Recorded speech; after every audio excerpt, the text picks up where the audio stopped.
Todas las historias tienen aristas, divergencias, pequeños caminos que se abren y nos dicen que detrás de todo relato siempre hay otros más que vale la pena contar. Soy Eduardo Merino Gufré, el anfitrión de Hay Humanidad, y este es un minisodio donde les contaré una de esas historias dentro de las historias que hemos contado, o bien como una historia cortica, pero interesante, bien Hay Humanidad. Y para escuchar este mini relato tenemos a nuestra co-host Mariana, ¿cómo estás? Hola, hola, bien feliz de volver. Hace rato no me ha Sí, aparecido por aquí. es cierto, es verdad. Hacías faltica. Entonces, está chévere que vuelvas a este minisodio porque es como una historia tranqui, pero como interesante. Entonces, creo que te va a gustar. Yo estoy dichosa de estar aquí. Y también tenemos una invitada, que es Manuela Lozano. ¿Cómo estás? Hola, estoy muy contenta. Me encanta Humanidad, siempre siguiendo todas las historias, escuchándoles. Ujú. eh, y ya, como emocionada. Bien, ¿y quieres contarle a la gente qué haces, a todos los que no te conocen? Sí, claro. Yo soy ecóloga de la Javeriana, adoro mi carrera con todo el corazón. Y me fascina el arte y como todas las intersecciones que tiene entre disciplinas. Entonces creo que en parte por eso escogí ecología, porque creo que es una carrera que conecta un montón y me gradué hace poquito, me gradué en noviembre del año pasado. Uh. Entonces, Increíble, fantástico. sí, es muy bonito como estrenar esa vida de adulto laboral y adulto que ya es libre de cumplir sueños. Entonces estoy cumpliendo uno, haciendo un proyecto desde cero que se llama Salida de Campo. Y Ujú. ahorita todas mis energías están canalizándose hacia salir, viajar muchísimo, y estoy haciendo como un proyecto de hacer divulgación científica andante y caminante. Ujú. Entonces, pues básicamente hacemos salidas alrededor de Bogotá y dentro de Colombia para aprender sobre la biodiversidad que tenemos. Sí, ahí en la descripción vamos a dejar como el linkcito a salida de campo porque está bien chévere y están moviéndose un montón y está súper interesante. Y además invité a Manu a esta historia porque sé que ella es una ornitóloga, o sea, es una amante de las aves así tenaz, ¿no? Sí, pues desde que inicié la carrera, yo llegué como con muchos ánimos de seguir trabajando con la música, porque yo estudié música y pues había intentado entrar a cine y no surgió, y pues la vida me fue llevando a la ornitología. Entonces es el área en donde más pues tengo ondaje, donde más Ujú. conozco, donde más curiosidades me han permitido responder más preguntas, y es, sí, donde más trabajo, como la experiencia laboral que más tengo es en el área de la ornitología, de las redes de nieblas, del anillamiento, estudios de comunidades poblacionales y sobre todo estudio de interacciones ecológicas. Ujú. Creo que vamos a hablar de varias cosas a lo largo de esta historia. Yo sé que hay como muchos datos que seguro irán apareciendo. Pero entonces para irles introduciendo de qué se trata, esta mini historia es la de una cigüeña herida. ¿Sí saben qué es una cigüeña? Sí. Yo le puse de tarea a mano traernos datos de cigüeñas para quienes no saben mucho de qué es una cigüeña. ¿Qué es una cigüeña? Además de ser la que nos trae al mundo. Ahorita les traigo un dato sobre eso. Los datos. Ujú. Bueno, pues este capítulo me parece chévere que hayan muchos datos curiosos, y en este momento, si nos enfocamos en quiénes son las cigüeñas y Ujú. dónde surgieron o de dónde son o quiénes son. Bueno, entonces les traje como unos pequeños daticos. Primero, hacen parte del orden Sicaniformes. Ujú. Y eso es relativamente reciente. Por mucho tiempo creyeron que las garzas, las ibis y Ujú. diferentes grupos eran todas pelecaniformes. Y en esas estaban también las cigüeñas. Ok.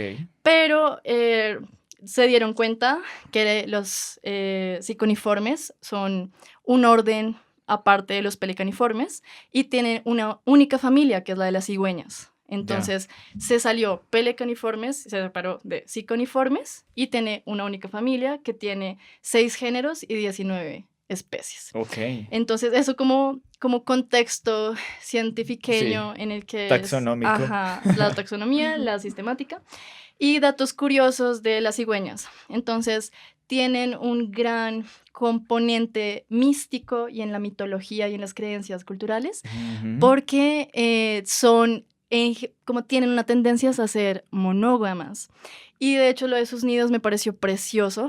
Construyen estructuras masivas, o sea, Wow. unos nidos de 2 metros de Uf. diámetro, o sea, uno puede caber acostadito, sin ponerse en modo arrunche, en modo fetal, y tiene hasta 2 metros de profundidad. Y es Wow. solo para poner a 5 Uf. huevitos. Pero en parte es porque son súper, súper grandes las cigüeñas, entonces pueden llegar a medir 1,50 m y son el segundo ave de mayor envergadura de todo el mundo. Es la primera, pues ¿saben cuál es? El cóndor. El cóndor de los Ajá. Andes, que Wow. puede llegar a medir hasta 3,5 metros, pero pues en promedio Que 3,3. son como 2 Henrys. Pero para quienes- pregunta, Exacto. el- 2 Henrys. ¿y los albatros no son también súper grandes?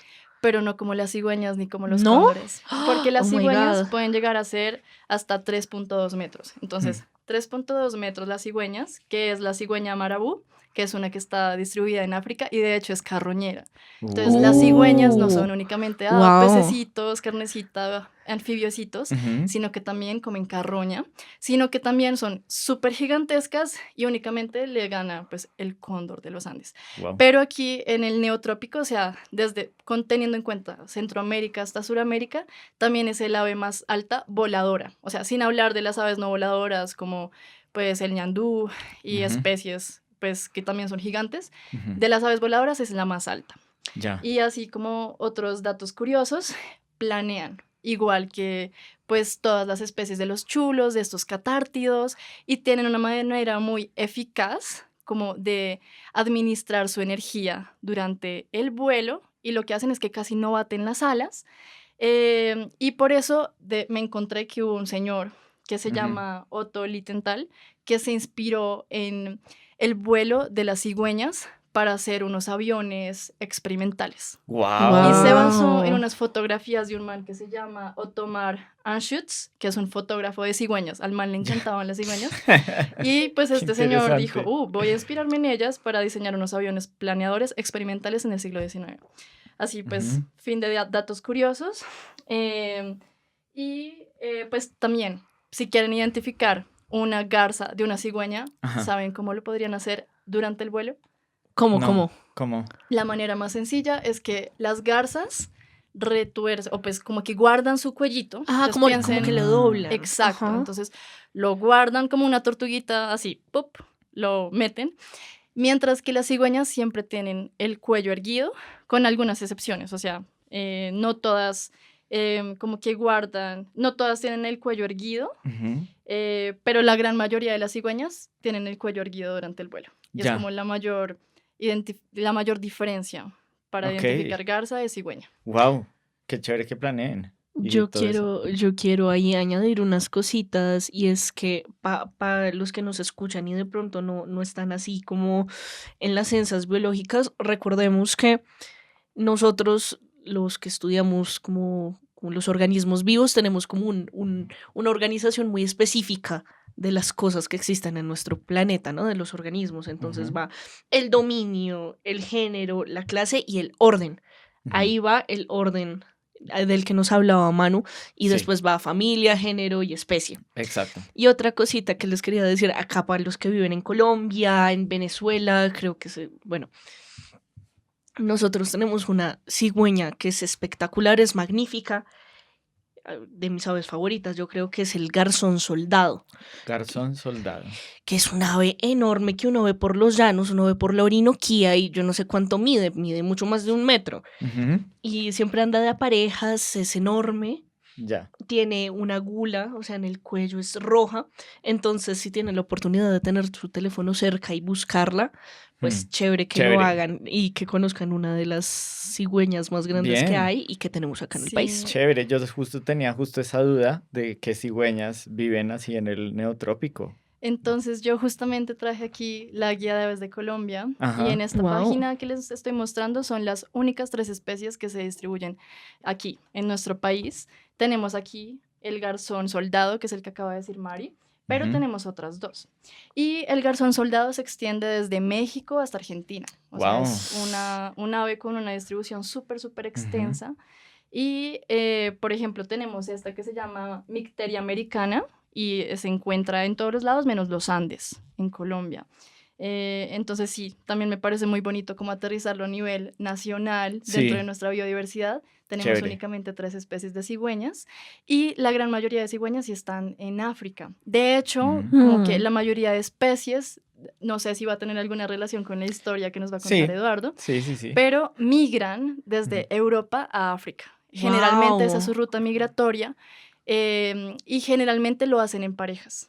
Wow, Ujú. ok. Wow. Bueno, vamos a hablar un poco de eso, porque justamente esta cigüeña herida, esta historia de la cigüeña herida, es como la llamada cigüeña blanca, que es ciconia en científico, que es la clásica de las caricaturas, la clásica que uno ve como blanca, de pico como naranja, que lleva el bebé ahí colgando. La que nos trajo a todos el mundo, La que así nos es. trajo a todos al mundo, Mentiras. sí, a quienes no hayan tenido clase de educación sexual.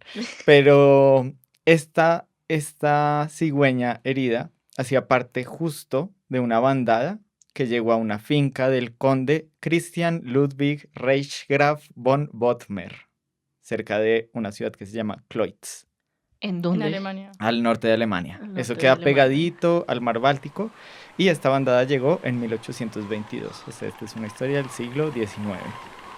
Aquí no nos importa mucho el conde, pero sí el lugar. ¿M?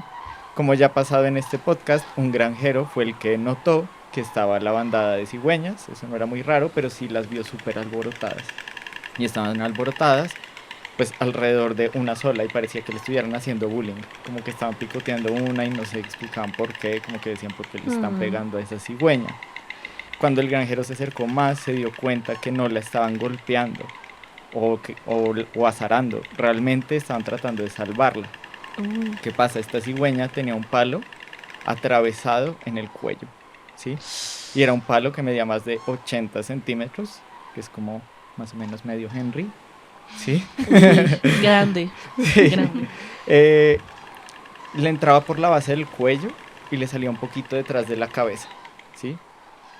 Entonces, según el periódico Fremdung Abendblatt, que aquí, perdonen a quienes sí sepan alemán, pero aquí estoy dándola toda, pero básicamente era un periódico de la región, ¿sí? Como un diario de la región, decían que la cigüeña estuvo ahí en la finca del conde varios días y ese rumor como que empezó a correr por la región y pues es 1800, como que no hay muchas cosas con que entretenerse, entonces ir a ver a una cigüeña que tenía un palo enzarzado era como severo espectáculo.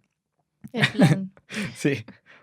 No sé, estoy pensando así como en esos videos. Y el camarógrafo no hace nada. Sí, Sí, o sea, que ayúdenla, tal cual. véanla, pero Pues ayúdenla. realmente Sí todos se iban a puede. ver a la cigüeña y a las otras cigüeñas picoteándola, tratando de sacarle el palo. Ay, Ujú. ok, vale. Todo Sí, bien. o sea, ya son los 1800, o sea, realmente no había mucho más que hacer cerca del Báltico que ir a ver una cigüeña con un palo. Entonces, obviamente muchas personas decían como, wow, pues tocaría hacer algo, pero eso era meterse en la bandada de cigüeñas. Claro, Ah, y ellas son grandes, o sea, miden como Sí. hasta 1 metro y pico, o sea, no es como uno no se puede no, meter a una bandada de no. O cigüeñas. sus Uy, picos son súper gruesos y súper grandes. Esa es otra diferencia con mm. las garzas. Que Mm, te picotee aquí una garcita de ganado versus una cigüeña claro, es la diferencia. Y eso que sí. esas berriondas garzas de ganado, o sea, un picotazo de eso lastima, yo no me imagino uno de Sí, una. claramente uno no se va a meter ahí como No, en un montón de cigüeñas ahí. toca llegar así con la tapa como de la olla del paseo de olla, así como escudo, Sí, como quién sabe, atrás, tal vez lo intentaron, no sé. El alejaos. caso es que el 21 de mayo se dieron cuenta que no había manera, o sea, nadie le iba a poder quitar el palo a la cigüeña y los Mm, intentos de sus compas cigüeñas no hacían sino torturarla y lastimarla más. pero ¿M? increíble que haya permanecido viva Mm. todo ese tiempo, Mm, ¿no? sí, entonces, para acabar con el sufrimiento de la cigüeña, el conde decidió abatirla él mismo ese día, ese 21 de mayo de 1822.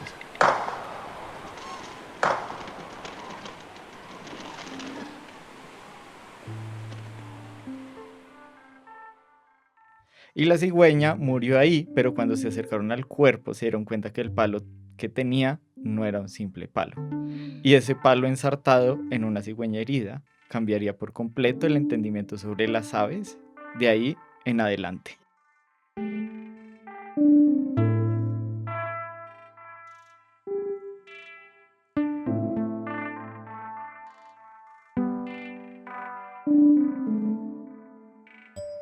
Uy.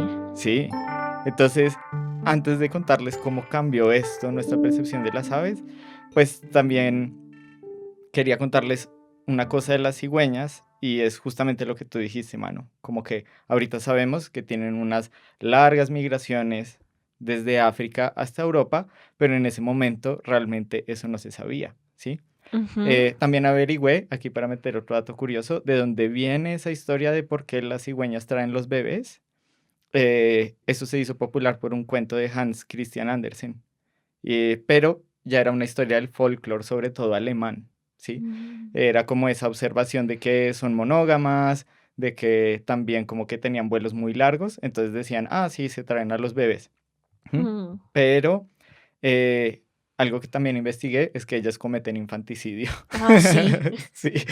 Pueden encontrar videos de eso en Sí. internet. Sí, muchachos. claro, entonces como que cuando hay muy poca comida y como que también, pues ahí leí un poco algunas observaciones que cuando las mismas crías como que no se matan entre ellas por los recursos, como que la mamá dice como, ay, ya, y entonces las bota desde ese nidote gigante. Pueden molestar Ujú. a sus hermanos menores con eso. Yo lo hago todo el tiempo. Ujú.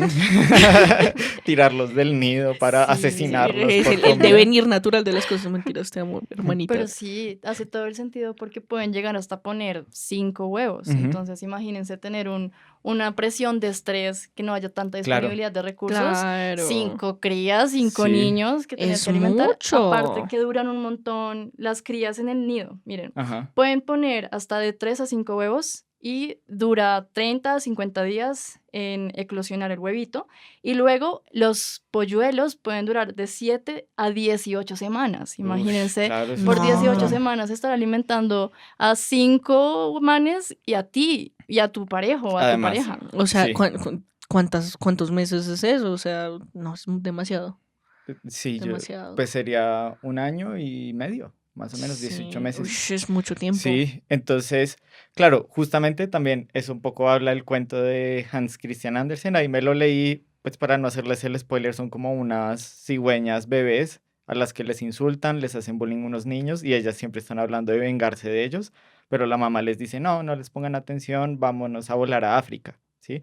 Pero ese cuento todavía es como más de finales de 1800. Ahí ya Ok. decían, ah, van a África, pero realmente en 1822 eso no era algo tan seguro. De hecho, no se sabía mucho de las migraciones de aves hasta ese tiempo.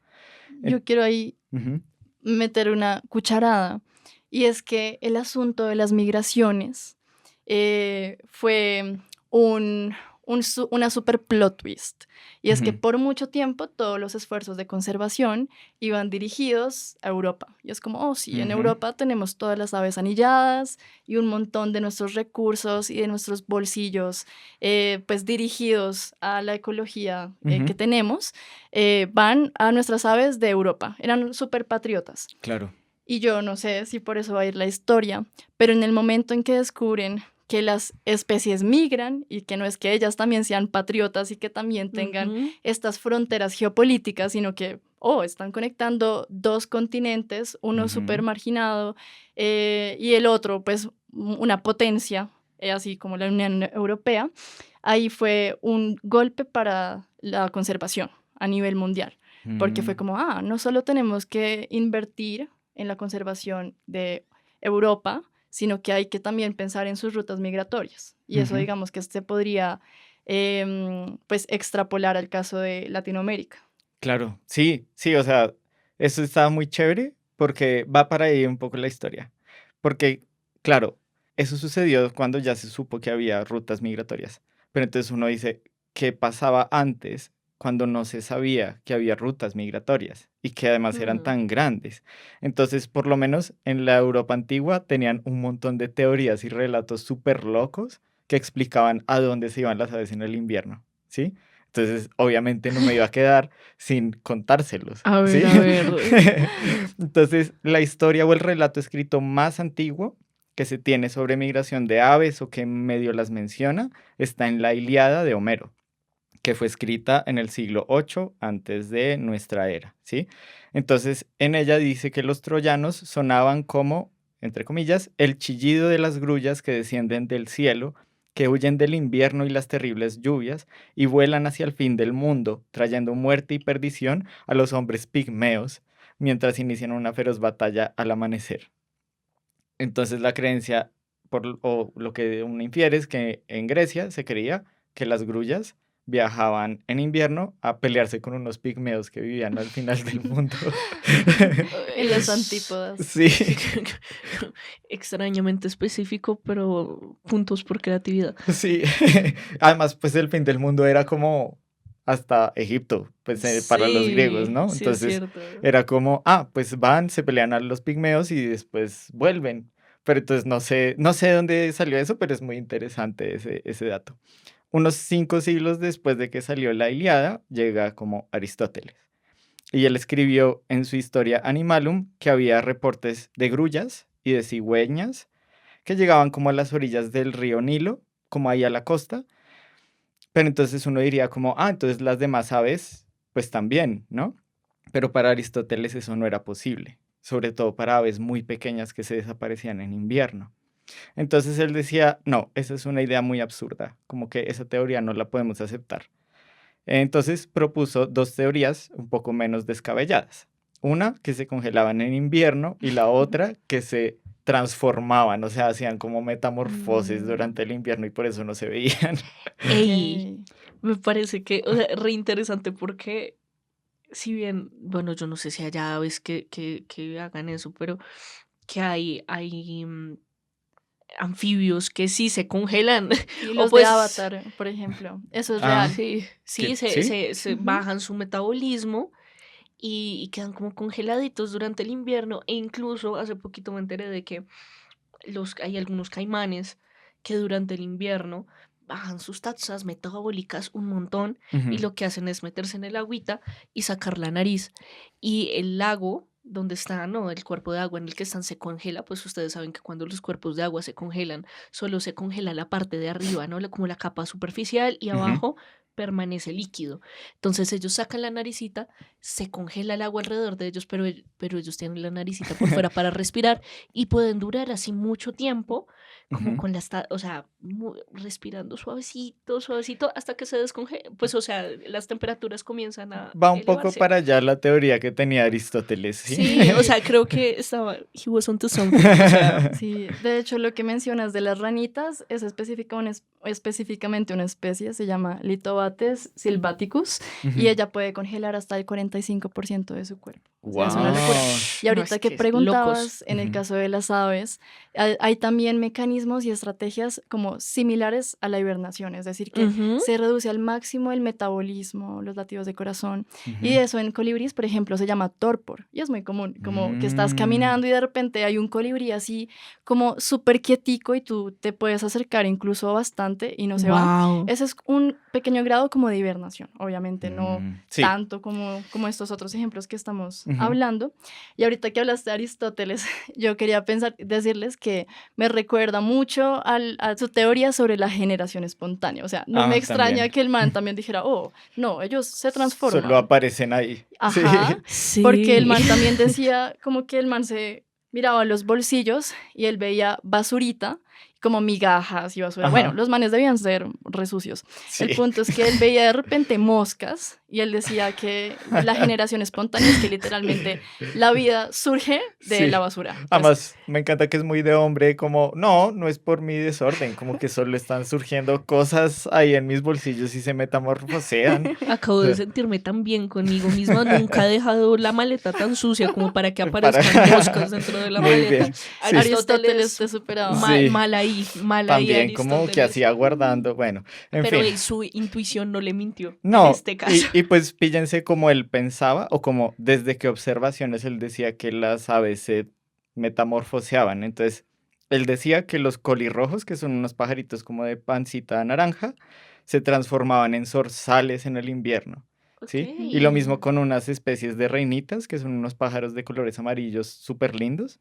Decía que se transformaban en unas currucas que son como de color gris. Entonces, claro, lo que explica un poco esto es que simplemente las aves que desaparecían se iban en invierno y estas otras como que les gustan los climas un poco más tranquilos, entonces como que subían un poquito del Wow. Mediterráneo. Entonces era como, ah, claro, se transforman, ¿sí? Pero la que era más aceptada era justo la de la invernación, como, pero como por congelamiento. Ujú. Ujú. Entonces Aristóteles decía que los milanos, que son como unas rapaces de la familia de los halcones, Ujú. hacían huecos en la tierra y se metían ahí todo el invierno, ¿sí? Y también que las golondrinas se metían en el barro debajo de los lagos congelados y se quedaban ahí hasta la primavera, Wow. ¿sí? Y esta creencia de las golondrinas congeladas, o sea, eso se mantuvo por mucho tiempo, por muchos siglos. En el Wow. libro de Historia y Naturaleza de la gente del norte, de mediados de los 1500, un arzobispo sueco que se llama Olaus Magnus anotó varios testimonios de pescadores que sacaban bandadas enteras de golondrinas de las redes de pesca cuando se estaban descongelando los ¿Qué? lagos y trataban de revivirlas calentándolas y según los testimonios como que vivían un ratico y después se morían. What? Pero están las ilustraciones de un montón de pescadores sacando una red llena, llena de pájaros, Hmm. ¿sí? Otras teorías de la época medieval decían que las aves más pequeñas que se desaparecían se trepaban a las grullas y a las cigüeñas y así se iban de viaje, ¿sí? Como el taxi. Un poco como un taxi, sí. Pero seguía siendo la más popular como esa criogenización de aves en el invierno. Entonces decían que se metían en el mar Báltico, otros decían que en los lagos. Empezaron a decir que incluso las grullas y las cigüeñas realmente no volaban hacia África, sino que se congelaban en pantanos o en cuevas. O sea, esa era como la más Wow. aceptada. Pero hubo un detractor de esta teoría, el físico de los 1600, Charles Morton. Entonces dicen que él era como un físico rebelde porque dictaba sus clases en inglés y no en latín como debería ser. Y entonces se tuvo que ir a América porque estaba perseguido por sus estudios de física, astrología y alquimia. Pero entonces él tenía una teoría que a él le parecía un poco más obvia, ¿sí? Y es que eh, él decía que las aves volaban en invierno era por la escasez de comida, no tanto por la temperatura. Y eso es algo que todavía es algo que se teoriza, como en diferentes especies. Em, pero él dijo como, ah, es que yo he recibido reportes de pájaros carpinteros que caen muertos a la mitad del océano sobre los barcos, ¿sí? Y caen ahí como Wow. Ok. exhaustos. Entonces ahí fue cuando él dijo como, no, Aristóteles estaba mal. Hay como una explicación más obvia para la migración de las aves. Se van a la luna. Ah. Más obvio, sí, Sí, es obvio. sí, Da como. exactamente. Ok. Pues era un físico que le gustaba la alquimia, o sea, obviamente iba a inventarse una teoría Puntos como... por Estaba, creatividad por dos. estaba Sí, justificando su trabajo de tesis para hacer una salida de campo. exacto, como mira, si yo me subo a un globo con muchos pájaros, podré ir a la luna a estudiarla, tal vez. De hecho, ya para esa época ya se intuía que había gravedad cero entre la Tierra y la Luna. Entonces Morton decía como, claro, tiene todo el sentido porque las aves vuelan, pasan, digamos, la atmósfera, ya no tienen que mover las alas porque hay gravedad cero, siguen su trayecto, le dan la vuelta a la Luna. Y cuando vuelven, pues ya vuelven y se activan, ¿sí? Como que él decía que se desactivaban en el vuelo y que en ese trayecto se mantenían vivos consumiendo la grasa en sus cuerpos. Como en modo automático, viaje Exacto. espacial. Sí, sí, sí, como si fuera un cohete que uno manda para que después dé la vuelta y vuelva. Tan chévere. O Sí. sea, Pero igualmente a nadie le gustó la idea y todos eran como, no, eso, pues nada, esa la descartaron muy rápidamente, eh, porque igual seguía siendo la primordial, la de la congelación de las aves. De hecho, Linneo en 1757, en un ensayo sobre migraciones de aves, él seguía diciendo como, claro, las golondrinas se congelan y se quedan ahí y después la gente las pesca y las saca y eso Mm. es como la evidencia de todo esto. Me imagino como encontrarse con un montón de estudios científicos, todos horribles, en que están demostrando su teoría. Oh, estamos congelando golondrinas para demostrar que Ujú. pueden reducir su temperatura a Sí, estos grados de hecho por centígrados. ahí vi, no logré volver a encontrar como ese relato, pero al parecer sí hubo un científico que puso eso a prueba. Entonces le puso como unos anillitos a ciertas aves para ver si se metían en el fango o lo que sea. Y a veces como que sí se encontró como pedazos ahí sí, como en el barro. Y entonces decía, claro, se metieron debajo, ¿sí? Pero al parecer ese fue un poco como el que empezó a utilizar como la idea de anillarlas, ¿sabes? No Mm. les tengo la historia completa, creo que es muy interesante, pero después nos íbamos por otro lado. Y además es que no la volví a encontrar, la leí como en un artículo y después fue Uh. como volverla a encontrar a ver dónde estaba. Entonces no les traigo todo eso completo. Pero el caso es que en Europa, hasta el siglo XIX, siguen con esa idea de las aves se congelan. O sea, eso es tan obvio y tan conocimiento general como como que el agua moja, ¿sí? O sea, era como, ay, pues sí, pues ya, eso es. Y eso fue hasta que esta cigüeña herida se apareció con el palo atravesado en Alemania en 1822. Ujú. Entonces aquí volvemos a esta cigüeña herida, el conde Bodmer le dispara, la libra un poco de su sufrimiento y van y se acercan al ave, ¿sí? Y entonces se ponen a ver el palo que tiene enzarzado. Y el palo, como les dije, no era un palo cualquiera, era un palo más bien recto y en la punta tenía una pieza filosa de metal. ¿Mm? Entonces se dieron cuenta que realmente era una flecha muy larga. Ya con el tiempo se dieron cuenta no era una flecha, sino era más bien como una lanza, Ok. pero en ese momento dijeron como, "Ah, es una flecha". Y entonces dijeron, ¿cuál es el misterio detrás de la flecha? Ujú. Los periódicos de la época empezaron a reportar como ese misterio y todos los hallazgos que sucedieron en los próximos meses, como era ver como quién le había clavado la flecha a la cigüeña, El además de, culpable. ajá, además de que era una flecha que decían como, marica, ya nadie usa flechas, estamos en 1800, en Esto, Alemania. qué historia tan increíble. Ajá. Ush. Entonces, mientras todo esto se descubría, el conde Bodmer mandó a disecar a la cigüeña. Y entonces ya pues quedó disecada así como de pie. Y Un huequito en el cuello. no, con la flecha. Le dejaron la Le dejaron la flecha. flecha, claro, porque eso era lo más interesante. O sea, para todos era lo más interesante la flecha. ¿Y llamarían antropólogos o algo así? Vamos para eso, ¿sí? Entonces Wow. la pusieron de tal manera que se ve la cigüeña de pie y tiene ahí clavada la flecha y se ve exactamente por dónde entra y sale, o sea, está ahí ensartada. Entonces el conde Bodmer la mandó a disecar y fue como, uy, qué chimba. O sea, ya, esto es como se ve la historia, esto está muy bacano, pero según la ley, eh, eso era como que este tipo de animales y como de curiosidades eran trofeos que les correspondía, pues que le correspondía al gran duque Federico Francisco I de Mecklemburgo-Schwerin, ¿sí? Y el tipo dijo como, no, suerte, o sea, venga para acá, y entonces como que fue como, bueno, está bien, entonces Bodmer le dio a la cigüeña. Para ese punto ya le habían dado un apodo a este personaje caído. Eh, es la Filstork, que significa cigüeña flecha en alemán. Uy, ¿Mm? ok. ¿Qué pasa? El duque era fan de las ciencias, entonces dijo, yo la voy a donar a la colección zoológica de la Universidad de Rostock, que era la ciudad, digamos, más cercana. Y ahí dijo, examínenla, como que quiero que le hagan un estudio a esta cosa.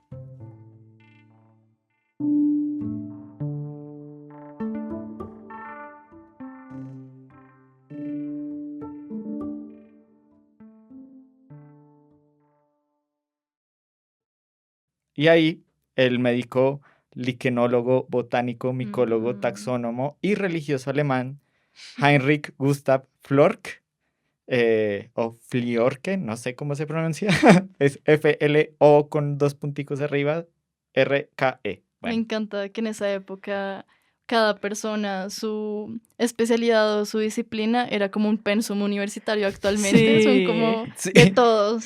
sí, sí, sí, tal Ahorita lo cual. llamarían perfil mixto. Perfil mixto. Sí. Sí. Científico integral. Increíble. Interdisciplinar, sí. Sí, Ah, muy curioso chimba, este chimba. man, sí, pues porque era como biólogo, pero también hizo como de cura y también empezó estudiando medicina, bueno, tipo con dinero y con mucho tiempo libre Y conocimiento. y conocimiento. Entonces, obviamente, siendo botánico, cuando le llegó la cigüeña, pues no se iba a poner a estudiar a la cigüeña. Él se puso a estudiar en sus palabras, la notable flecha de madera con una ancha punta de hierro que tenía. Ujú. Y nada, entonces este tipo se puso a investigarla. Aquí han pasado unos meses apenas. En agosto de 1822, el señor Fliorke envió su primer informe sobre la cigüeña flecha ya para ese punto, al rector de la Universidad de Rostock, en el que identificaba que la flecha estaba hecha de una, aquí cito, una madera tropical de veta muy fina. ¿Mm? Ay, no, esto me parece increíble. Sí. Unos días después, publicó un artículo con todos los hallazgos que había hecho y todas las especulaciones, donde sí era como un poco modesto, pero lo decía como no tengo pruebas, pero tampoco dudas, ¿sí? Ujú. Eh, y decía lo siguiente: ¿de dónde pudo haber sacado la flecha? Solo se puede determinar identificando qué tribu salvaje utiliza Ah, tales flechas. Es muy típico de los sí. europeos Sí, muy colonialistas. muy típico. Pero él sí Sí. sospechaba, como que lo decía como yo lo pongo ahí, a mí me parece acá, pero decía la cigüeña pudo haber estado en los brazos superiores del Nilo. Eso es, había volado con esa flecha clavada al cuello desde África Central, Dios. muy pegada a la línea del Ecuador. Uf, O sea, Pobrecita. más que incluso lo que sí. habían dicho los griegos de las costas del Mediterráneo. Sí, pobrecita, ¿no? Y uno se queja por ir a trabajar con gripa. No. No. Pero la cosa es que esta cigüeña herida fue la que desbancó la teoría de Aristóteles, porque con eso ya comprobaron Claro. que volaban y que volaban a distancias mucho más amplias de lo que se esperaba.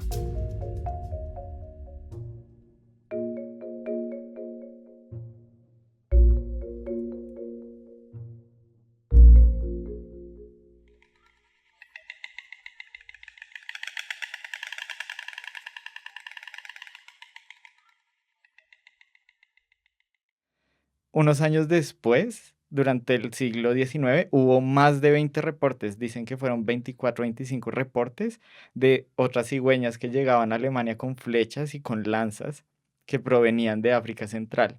Y ahí ya pusieron como antropólogos a revisar y entonces, claro, decían como, y además pues estamos en esa época del colonialismo imperial, Ujú. entonces obviamente pues ya como que se pillaban, ah sí, esta es de Sudán, ah sí, esta es de yo no sé dónde, sí, Como mi entonces, colonia. exacto, ay sí, estas son las flechas que hacen en mis colonias, sí, sí, o sea, sí. Ay, Dios mío. Eh, pero entonces ahora sí les quedó clarísimo como ya no hay como, eso es como tapar el sol con un dedo, ya sabemos que migran en invierno y que son distancias muy amplias. Y luego empezaron a encontrar reportes de esas mismas cigüeñas en Sudáfrica. O sea, se Mm. cruzaban 2 continentes enteros. De hecho, en Rostock volvió a reportarse otra cigüeña con una flecha clavada, también que se estaba peleando con otras cigüeñas por allá en 1892. Y dice el reporte: desafortunadamente la punta de la flecha se rompió en la pelea entre las cigüeñas y no se pudo encontrar posteriormente a pesar de la diligente búsqueda. Sin embargo, la construcción general del mango de madera, cubierto de sangre y plumas, sugiere que una delicada espina de pescado o un trozo afilado de marfil pudo haber servido como la punta de la Mm. flecha.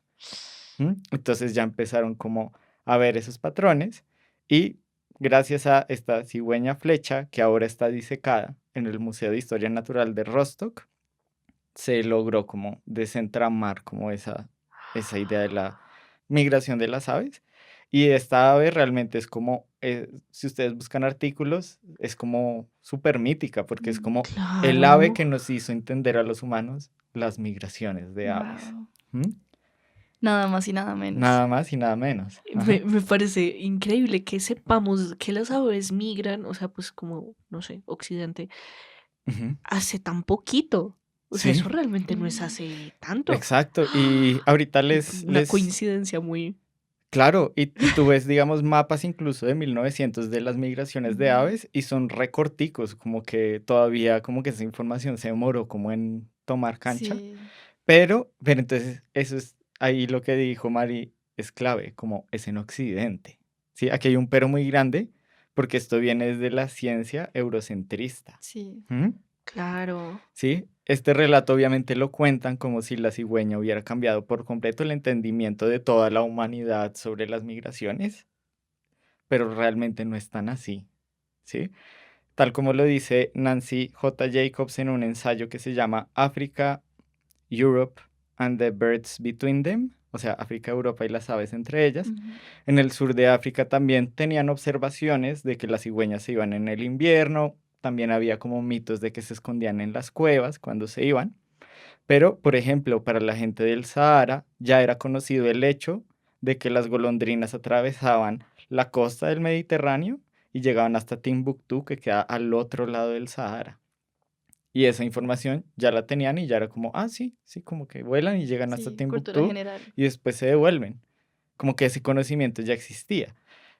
Obviamente, si uno se pone a buscar historias sobre migraciones de aves en la antigüedad, hay muy poquita información y casi toda es esta, como datos de Ah, Aristóteles y demás. Yo estuve tratando de buscar como incluso si hay mitos o historias o relatos en América de pueblos originarios o de pueblos indígenas y no encontré nada, pero sí me hace preguntarme cuántas historias, canciones o mitos que fueron Ujú. arrasados por la colonización europea ya llevaban esa información de las migraciones. claro. Y como les dije, traté de buscar, pero es muy complejo y además siempre sale como la historia de esta cigüeña, pero ahí es donde como que podemos hacer como un poco como el giro, como que Mm. nos cuenta, o sea, esta historia o el mito de este relato no solo es importante para la ciencia, sino es más como para lo que los europeos no sabían, que de pronto supieron, y entonces se impone como que, ah, ya todos supimos cómo era la cosa. ¿M? Eh, pero leyendo alguito de este texto de Nancy J. Jacobs, pues ella dice algo que me amplió mucho más la cabeza sobre las migraciones de aves. Ella da el ejemplo de los que llaman los carriceros políglotas, en científico Acrocephalus palustris. Son unos pájaros que llaman políglotas porque imitan muchos cantos y melodías de otras aves.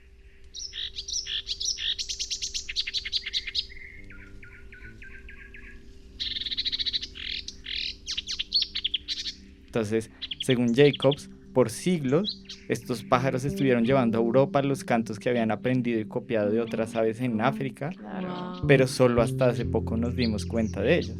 Entonces ella justamente dice, las aves llevaban las evidencias de sus viajes, pero las personas no estaban en posición de interpretarlas.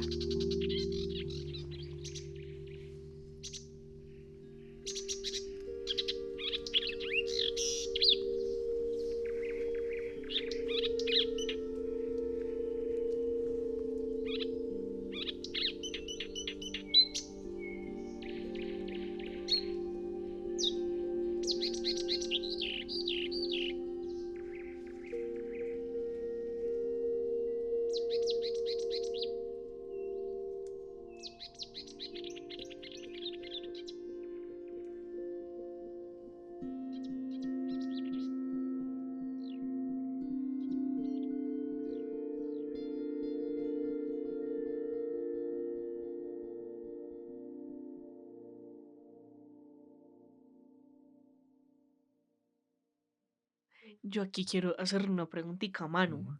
Y es, Manu, ¿cómo es que, wow, cómo es que las aves, qué aves son las que tienen la capacidad de aprender cantos y por qué? Bueno, de hecho, hace poquito hicimos una charla Ujú, en ecología sensorial, también súper invitados a ir a este grupo estudiantil de la Javeriana, que básicamente se pregunta como, cómo perciben el mundo los bichos, los ujú, insectos, las medusas, las aves. Y allá hicimos un taller que se llamó Canto de laringe o siringe, ujú, ópera de cantos o personas. Y allá hablábamos como de qué manera fisiológicamente o mecánicamente ujú, no podemos imitar el canto de las aves. Y eso pues responde un poquito la pregunta de qué hace que algunas especies pueden incluso imitar la voz humana, como por ejemplo los citácidos, que son los loros, ujú, que tienen una lengua súper parecida como en términos de como la forma, la fuerza que tiene y eso les permite un montón poder gesticular y hablar y que nos puedan imitar. Pero en el caso de las aves, algo muy bonito que me parece un datazo es que nosotros para producir voz utilizamos la laringe, ¿no? Entonces, si se tocan la garganta, por ahí, pues ubican la laringe. Las aves sí, tienen laringe, pero su sonido no lo producen por ahí, lo producen por la siringe. Y la siringe queda como por la mitad de los bronquios. Entonces, cuando uno le da bronquitis, bueno, por ahí, por más abajito, como por los lados del pecho, Sí, ahí es donde ellos producen el sonido y una capacidad súper interesante que tienen es que pueden hacer y emular hasta 2 sonidos simultáneamente. Wow. Los humanos no podemos hacer eso. Es posible, hay una cosa que se llama enarmónico, lo pueden ver en Mongolia o en diferentes culturas que hacen como... Y entonces hay como diferentes sonidos simultáneos. En las aves esto es mucho más fácil. Y algo muy chévere, respondiendo también tu pregunta, es que las aves tienen desarrollados los mismos sentidos que nosotros los humanos. Por eso también tenemos tanta empatía. Entonces, si los humanos, ¿cuáles son los sentidos que tenemos más desarrollados? Tenemos la vista. La vista, el tacto, el gusto. Pero los más top. Los más top, de los humanos, no sé, yo siento que nosotros somos todos la vista y el oído, me parece. Pero sí, vista y oído. Sobre todo visuales y la escucha la tenemos súper desarrollada. Las aves igual. Entonces, lo que pasa es que hay algunas familias, por ejemplo, está Mímide. Todos aquí conocen los insontes. Los insontes hacen parte de la familia Mímide, que viene de mímica, de imitar. Y lo que ellos hacen es que tienen muy buen sentido de la escucha y pueden, luego de tener como ya este sonido analizado, lo pueden interpretar con su siringe y todo su caja resonadora y su aparato vocal. Y otra especie que también imita estos cantos son la ave lira.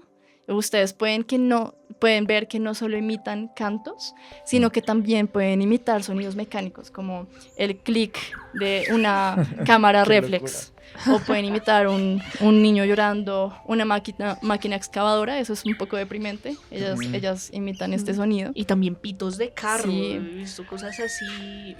Y un dato muy curioso es que no son solo estos grupos específicos, sino que muchas aves utilizan este mecanismo también para el cortejo. Y es que nosotros los humanos nos pueden atraer como una persona que te habla con acento francés o una persona que te habla con acento de otro lado. En las aves puede pasar algo parecido. Y es que el que tenga un acento como extranjero llama la atención. Es como, este man, ¿dónde aprendió a hablar así? Como, el efecto aeropuerto. Sí. Exacto. Este man... a gentrificar acá? Este man increíble. Ha viajado y sabe de la vida. Y muchas otras especies que antes se creía que eran como grupos específicos que imitaban, también lo tienen. Por ejemplo, las mirlas. Yo amo las mirlas, me encantan. Las mirlas tienen un montón de cantos y me pasa muchísimo que me pasan audios como, hola Manu, ¿qué especie es esta? Es una mirla. No, pero ¿y esta? Es otra mirla. Tienen muchísimas variaciones tonales, es impresionante y también imitan. Sí. Así pertenezcan pues a una familia que es la Turdidae, que no es pues Mímide. Y la otra vez nos pasó que estábamos en la conejera haciendo una salida y estamos así como calentando y empieza a sonar la alarma de una moto. Y yo les dije como ignoremos el sonido de la moto, sigamos estirando. Y luego pues hicimos la caminata y seguía sonando esta moto y yo, tan raro, no, esta persona no se encarga de la moto. Sí. Y luego nos contó el administrador de la conejera que era su moto y que hay una mirla que imita su moto. Increíble. Eso está increíble. Sí. Una pregunta, ¿las oropéndolas pueden hacer eso? Las oropéndolas lo que tienen, más que imitar, pues tal vez hayan algunos estudios que se pregunten qué tanto familiaridad tienen sus vocalizaciones con el de otras especies. Eso no lo tengo en un referente pues tan cercano, pero lo que ellas sí hacen es que tienen un sonido súper alienígena y si ustedes lo escuchan suena como una gota. Y sus como cantos son súper agudos, son en frecuencias súper elevadas y pues así es como yo los reconozco, que suena como de otro mundo, de otro planeta. Sí, ese sonido es increíble. Pero de mímica no tanto. Es que yo me acuerdo alguna vez en una salida de campo como por el Magdalena Medio en una reserva que se llama El Silencio. que nos pasaba, que estábamos en medio del bosque, ahí en ese momento no había, o sea, estábamos como en la estación donde uno llega como a quedarse y escuchábamos a un bebé llorando y como que no había ningún bebé y en el bosque también escuchábamos a un bebé llorando y era un ave, no me acuerdo si era una oropéndola o algo por el estilo, pero era un ave Wow. que lloraba.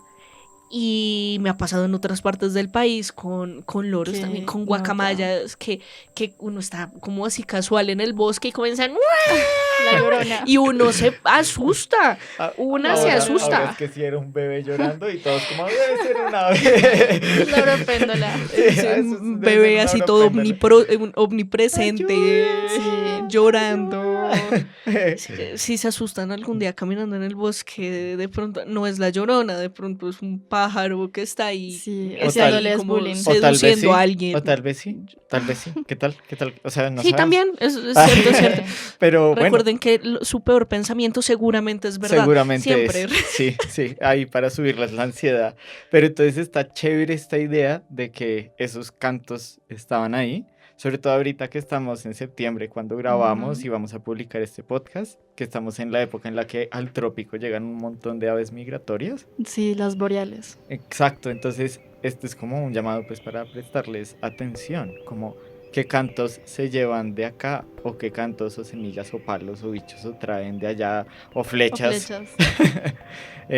Y creo que por eso las migraciones de aves o de animales que sean realmente son siempre una forma de mostrar esas conexiones sutiles que conectan a todo el planeta, que a veces solo se evidencian o por una flecha o por incluso el canto de un pájaro.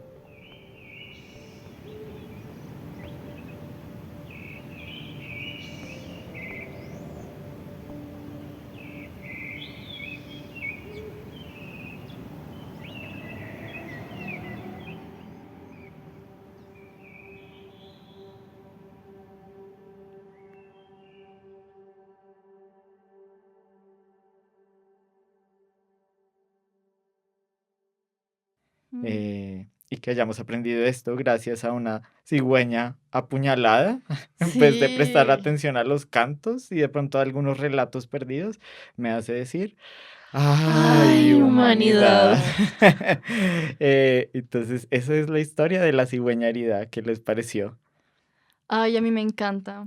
Ujú. Ay, cuando me dijiste como, hola Manu, a propósito de las migraciones, Ujú, voy a contar una historia sobre las cigüeñas. Yo ujú, dije, ay, qué increíble. Me encanta porque precisamente ahorita que estamos en septiembre y que acabamos de iniciar la temporada migratoria de todas las especies boreales, ujú. me parece precioso para que escuchemos. Sí. Y eso que, como ese cierre tan bonito de que por mucho tiempo ellos cohabitaron con especies que estaban cantando con cantos que traían de los vecinos Ujú, extranjeros o de más de África y estaban cantando siempre en Europa, también me hace pensar como qué hubiera pasado si estos manes en vez de ir a conquistar y así ir en modo así violencia y como síndrome del emperador a colonizar territorios, ¿qué hubiera pasado si se hubieran puesto a pajarear y a escuchar los cantos de las aves?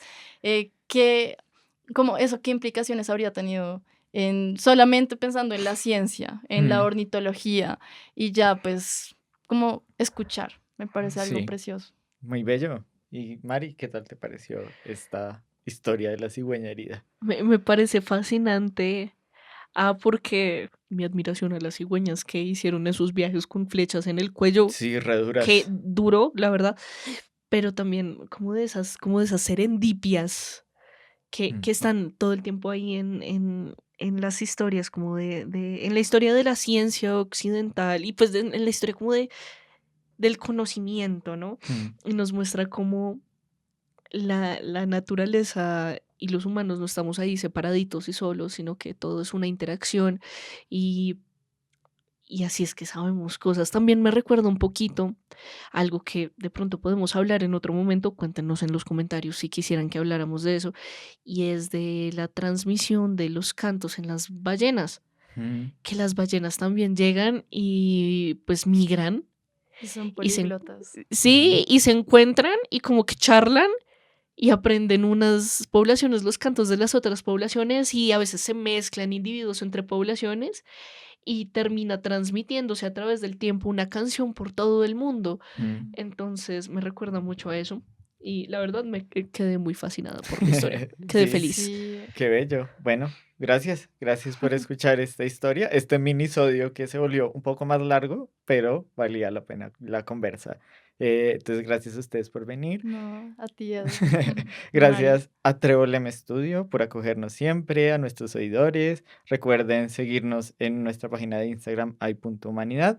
Ahí voy a subirles las imágenes de la pobre cigüeña que está disecada. Ya, uff, Ujú. en el museo. Y las ilustraciones de Ay, las aves siendo sacadas del mar y otras cositas. uy, yo propongo algo y es también subir imágenes de las cigüeñas que tenemos aquí en Colombia. Sí, Porque en Sí, serio que son justamente.